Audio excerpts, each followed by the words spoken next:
નમસ્કાર મિત્રો, અક્ષર અકાદમીના online platform પર હું પ્રોફેસર ડૉક્ટર BC રાઠોડ આપનું સ્વાગત કરું છું.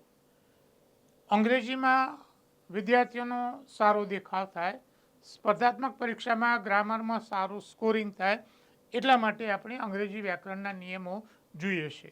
પણ એ નિયમો જોઈએ પહેલાં હજુ સુધી જો તમે અમારી આ ચેનલમાં જોડાયા ન હોય તો ચેનલમાં જોડાઈ જશો અને આ વિડીયોને વધુ માત્રામાં તમે શેર કરજો. જોઈએ વિગતો. હા, હવે આ જે ટોપિક છે એ પણ કોઈક વાર પરીક્ષામાં પૂછાય છે, રાઈટ. એટલે આ મુદ્દો પણ પરીક્ષા માટે અગત્યનો છે. વાક્યમાં વન કર્તા સ્થાને હોય તો વાક્યમાં સર્વનામ તરીકે વન્સ, વનસેલ્ફ આવે. His, her, its, himself, herself કે ઇટસેલ્ફ ના આવે. એટલે યાદ એ રાખો કે વાક્યની શરૂઆતમાં વન હોય તો પાછળ વન પ્રમાણે જ સર્વનામ આવે, પછી ત્યાં હીઝ, હર, હિમ એવા ના આવે. દાખલા તરીકે one must do his work, તો આ વાક્ય ખોટું છે. અહીંયા હિઝની જગ્યાએ શું આવશે? વન્સ, વચ્ચે એપોસ્ટ્રોફી એસ આવશે.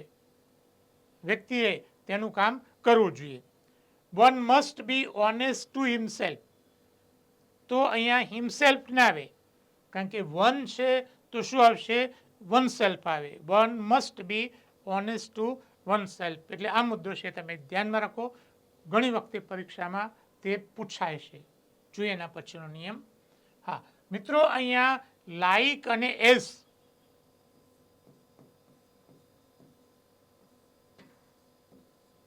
બંને વચ્ચેનો તફાવત છે. લાઈક એટલે ના જેવું, અને તે સંયોજક તરીકે વપરાતું નથી. તે સંયોજક તરીકે વપરાતું નથી. એઝ એ રીત દર્શાવતું સંયોજક છે.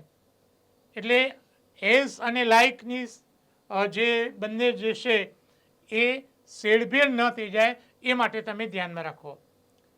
એટલે કે એઝ એટલે લાઈક સરખામણી માટે વપરાય છે, એઝ એ રીત દર્શાવવા માટે વપરાય છે. એટલે આ તમે મુદ્દો છે એ તમે ધ્યાનમાં રાખો. લાઈક સરખામણી માટે, જ્યારે એઝ છે એ રીત દર્શાવવા માટે.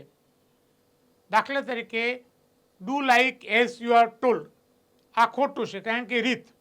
Do as you are told, તમને કહ્યું છે તે પ્રમાણે, તે રીતે કરો, તો અહીંયા એઝ આવશે, કારણ કે એનો અર્થ જે છે એ અહીંયા રીત દર્શાવતું સંયોજક છે.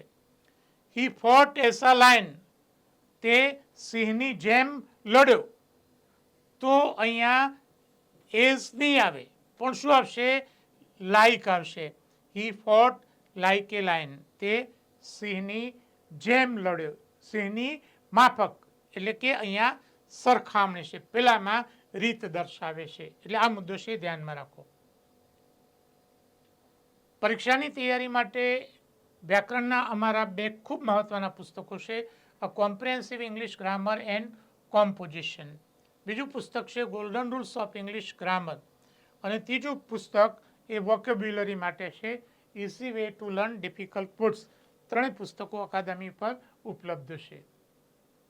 પરીક્ષાની તૈયારી કરતા વિદ્યાર્થીઓ માટે અમારી બે ખૂબ જ મહત્વની કહી શકાય એવી ટેલિગ્રામ ચેનલ છે, BC રાઠોડ કરંટ અફેર્સ અને ગૌરવંતી ગુજરાતી.